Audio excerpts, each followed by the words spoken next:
নমস্কার বন্ধুরা, আজ আবার চলে এসেছি নতুন একটা রেসিপি নিয়ে। আজ আমি বানাবো ডিম অমলেট করে তরকারি।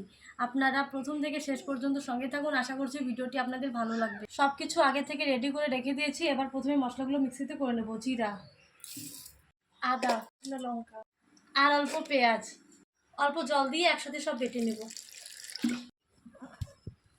ডিমগুলো প্রথমে পেঁয়াজ লঙ্কা দিয়ে অমলেট করে নেব।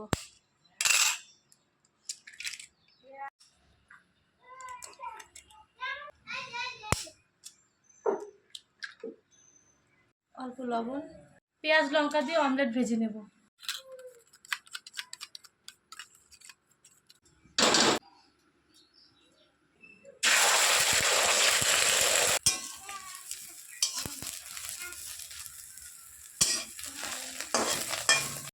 ডিম অমলেট হয়ে গেছে, এবার পিস পিস করে নামিয়ে নেব।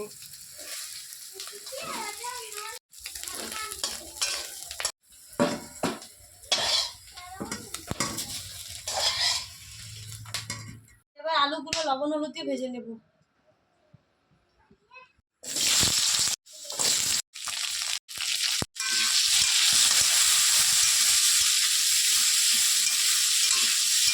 আলুগুলো ভাজা হয়ে গেছে, এবার নামিয়ে নেব।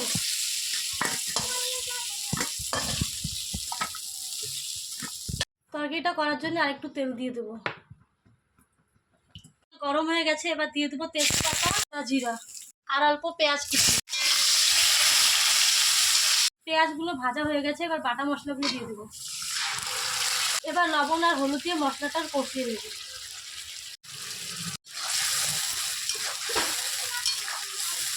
আগে থেকে ভেজে রাখা আলুগুলো দিয়ে আরেকটু কষিয়ে নেব।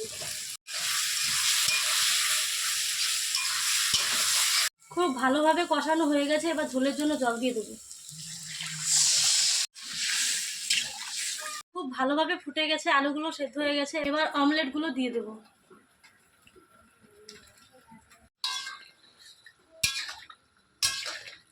তরকারি হয়ে গেছে, এবার অল্প গরম মশলা দিয়ে নামিয়ে নেব।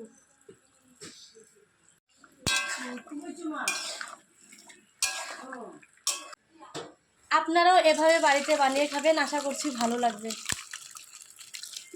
আমার রান্নাগুলো যদি আপনাদের ভালো লেগে থাকে তাহলে লাইক, কমেন্ট, শেয়ার করে পাশে থাকবেন। ধন্যবাদ সবাইকে।